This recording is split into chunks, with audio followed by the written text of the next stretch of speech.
Bueno, pues muy buenos días, noches, mañanas, tardes. No sabemos en qué momento esto va a verse o si alguien lo verá, pero bueno, problemas de esta fantasmales formas de reunirnos. Bueno, me quiero presentar.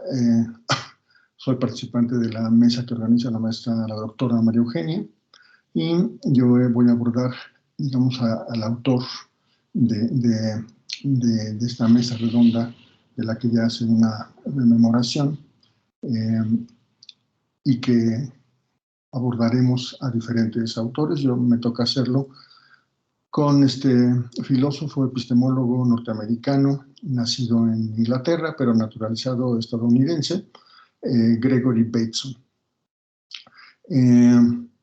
Gregory Bateson es, digamos, un personaje que, por desgracia, ha sido poco estudiado, por lo menos en nuestro contexto nacional, y él es, digamos, un autor, a mi juicio, sumamente importante porque es no antecedente, sino uno de los pioneros de lo que ahora se llama la teoría de la complejidad, de la cual reconocemos, digamos, quizá como al autor más socorrido, que es Edgar Morin. Pero Edgar Morin, por supuesto, realiza como una síntesis de una gran cantidad de autores, y uno de ellos, al que menciona constantemente en sus diferentes textos sobre la complejidad, que conocemos como el método, y que desde luego Bateson es un personaje protagonista en prácticamente todos sus textos. Quizás sobre todo en el método 2, que es la vida de la vida, y el método 3, que es el conocimiento del conocimiento. Yo creo que en la cuestión biológica y en la cuestión epistemológica es donde más podemos como destacar. Perdón, también he de dar disculpas por todos los problemas técnicos que pudiera tener esta grabación y las formas ingenuas o naif que tenemos de hacer videos de este tipo. Entonces, con el perdón de ustedes, continúo. Decía que Gregory Bateson es sobre todo quizá en el campo de la biología y el campo de la epistemología, donde más se destacó. Pero habría que ser, digamos, ahí más bien como muy enfáticos. O sea, Gregory Bateson no tiene una actuación disciplinaria.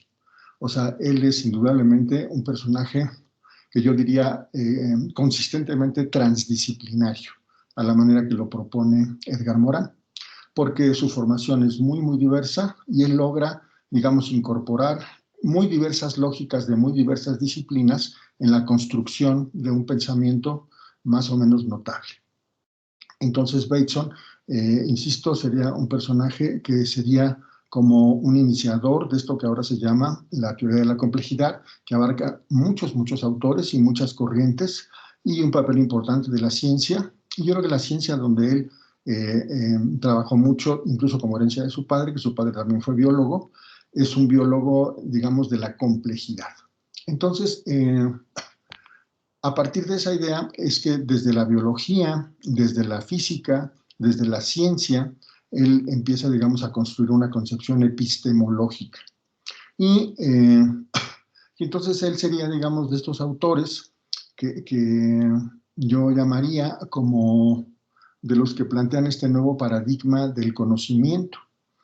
Este paradigma del conocimiento consiste, por decirlo de manera como un poco simple, pero también muy atrevida, que el conocimiento no tiene, digamos, una función de indagar sobre lo que entendemos como realidad, sino que el conocimiento es una manera de construir realidad, de crear realidad. Ahora, esto, digamos, puede sonar, digamos, un tanto insólito, un tanto atrevido, porque lo primero que se viene a nuestra mente es que de alguna manera nosotros creamos la realidad y la creamos a partir del conocimiento. Y efectivamente eso es lo que de alguna manera propone Bateson. Su, eh, su texto más famoso, que son una compilación de una gran cantidad de conferencias y textos a propósito de diversos temas, lleva por nombre Pasos hacia una ecología de la mente. Entonces, esta ecología de la mente consiste en justamente unificar esto que llamamos mente y cuerpo, o mente y realidad, o mente y naturaleza. Incluso hay un texto posterior que se llama Mente y Naturaleza, también de Bateson, en donde, pues sí, de alguna manera, él propone que uno crea, digamos, la naturaleza en función de la mente, pero que, por supuesto, la mente también es creada desde la naturaleza. Entonces, hay un juego como de interacción que rompe toda lógica causal, y esta lógica causal pone en crisis los conceptos, por supuesto, de causa y efecto, y que entonces tenemos que tener o entender más bien una lógica o una epistemología recursiva. Esa recursión se da entre aquello que pensamos como ajeno a nosotros, pero que en realidad nos pertenece porque lo hemos creado de algún modo, y eso que hemos creado nos recrea o también nos crea. Entonces, es por eso que el conocimiento implicaría no la indagación sobre una realidad que es ajena a nosotros, sino la construcción de esa realidad que más bien está íntimamente relacionada con nuestro actuar. Y esa ecología de la mente que él propone es precisamente entender que el pensamiento crea realidad y que esa realidad creada, por supuesto que es afectada por nuestra mente, pero a la vez somos afectados por ella. Me parece que esta concepción es fundamental en estos momentos para nosotros, porque por un lado nos invita a una responsabilidad muy alta y por otro lado, digamos que nos invita a una reflexión muy grande sobre lo que consideramos como las ideas. Él tiene un concepto que son las ideas encarnadas, ¿no? Eso es, digamos, cuando nosotros a partir de una idea producimos algo que aparentemente resulta ya ajeno a nosotros. Me parece que esto es como muy claro déjenme revisar el tiempo para no pasarme. Todavía tengo algo de tiempo. Voy a intentar como desarrollar un poco esta idea. ¿Qué es eso de las ideas encarnadas? Es decir, nosotros vivimos en una realidad humana donde evidentemente tendemos un montón de cosas que podríamos llamar artificiales. O sea, por ejemplo, esta tecnología por la cual ahora aparentemente nos comunicamos, digo aparentemente porque no estoy seguro si esto ocurra, pero digamos que yo estoy frente a un aparato, frente a una cámara, todo ello, digamos, de alguna manera, claro que no forma parte de mí, pero en otro sentido, digamos, y quizá mucho más que otras cosas, una computadora, ordenadores, como le llaman los españoles, son justo como la materialización de una idea. Es decir, nuestras ideas producen objetos o artefactos, y esos artefactos, aunque en apariencia son ajenos a nosotros, en realidad son resultado de nuestras ideas. En ese sentido, acontece toda nuestra realidad, pero de alguna manera estamos como diseñados, diría Bateson, para a partir como de la comprensión asumir que estas cosas son ajenas a nosotros, pero en realidad no lo son. Es decir, o sea, son producto de nuestras ideas, son ideas encarnadas. Ahora, esas ideas encarnadas a lo mejor no se entiende tanto al respecto, por ejemplo, de un objeto, de un artefacto, pero sí se entiende, por ejemplo, a partir de nuestro cuerpo.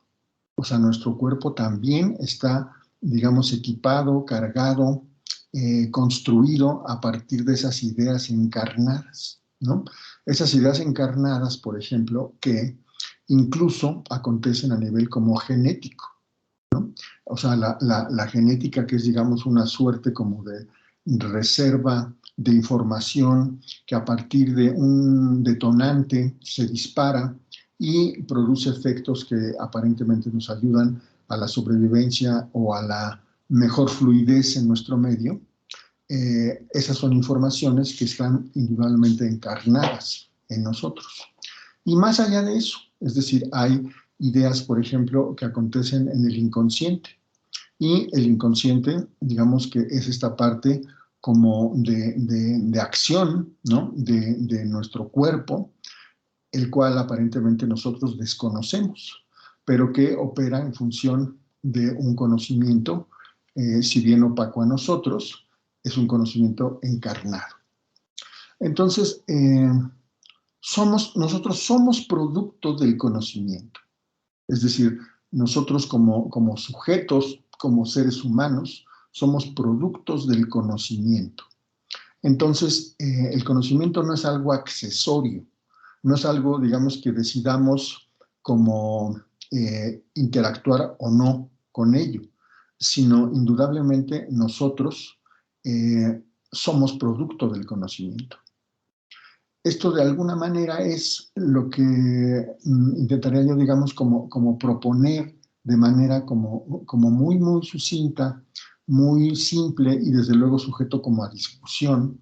Y en todo caso mi interés sería que pudiéramos como discutir mucho más sobre esta idea, que desde luego no solo es de Bateson, sino yo diría que en realidad esto es una propuesta implícita o explícita, más o menos según los autores, de todo este movimiento que podemos entender como de complejidad, ¿no? Pero no solamente de la complejidad, sino de otras corrientes filosóficas, ¿no? Indudablemente las corrientes semióticas, por ejemplo, de Peirce, coincidirían con esta idea de que el conocimiento es lo que construye la realidad, ¿no?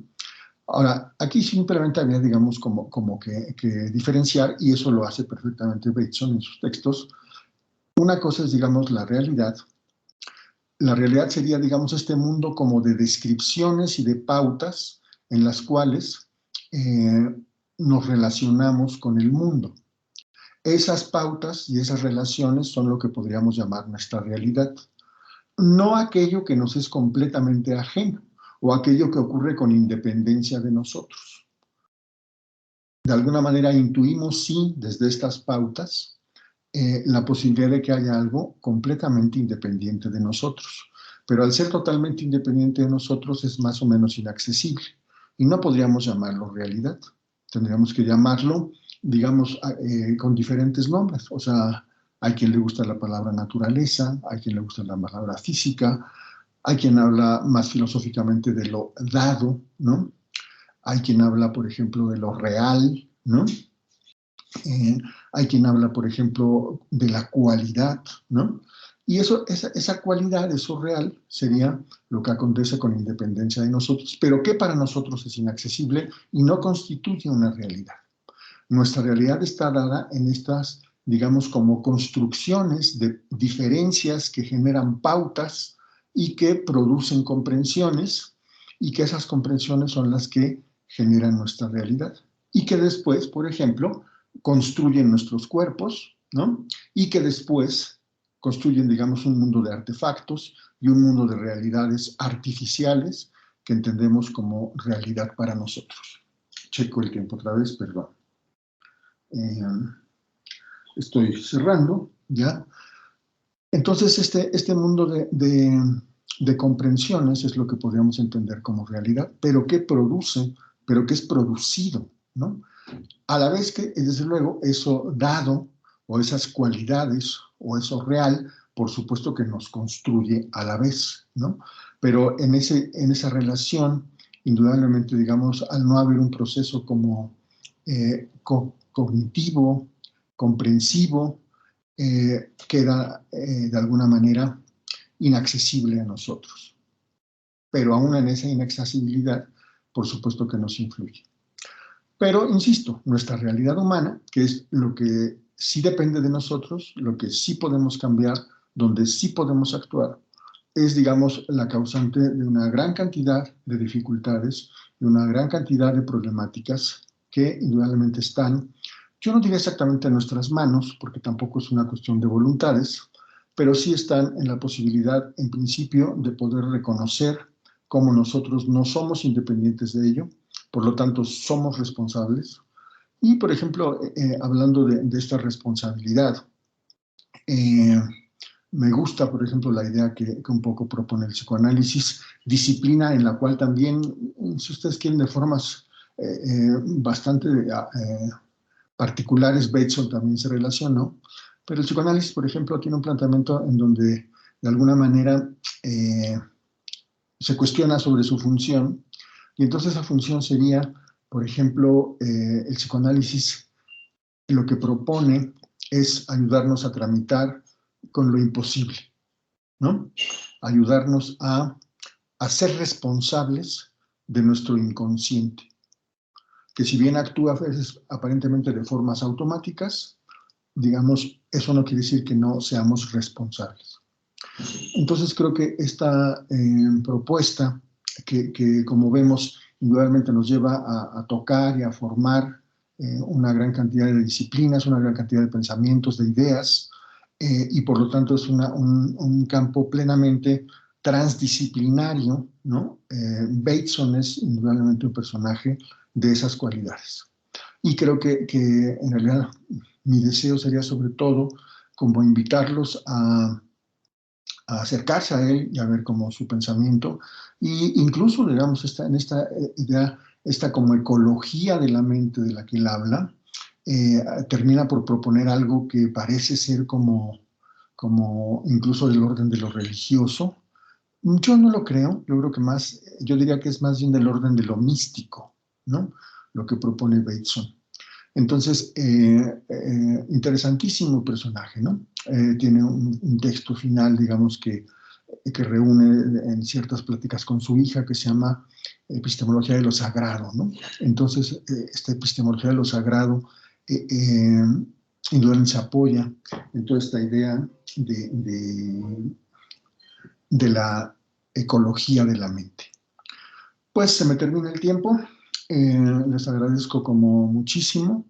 Eh, Será muy interesante poder dialogar un poco. No sé si esto sea posible, pero por lo pronto queda esta imagen para dar a pensar. Entonces les agradezco mucho, les repito, buenos días, buenas noches, buenas tardes,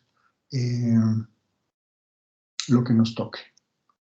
Hasta luego y muchas gracias.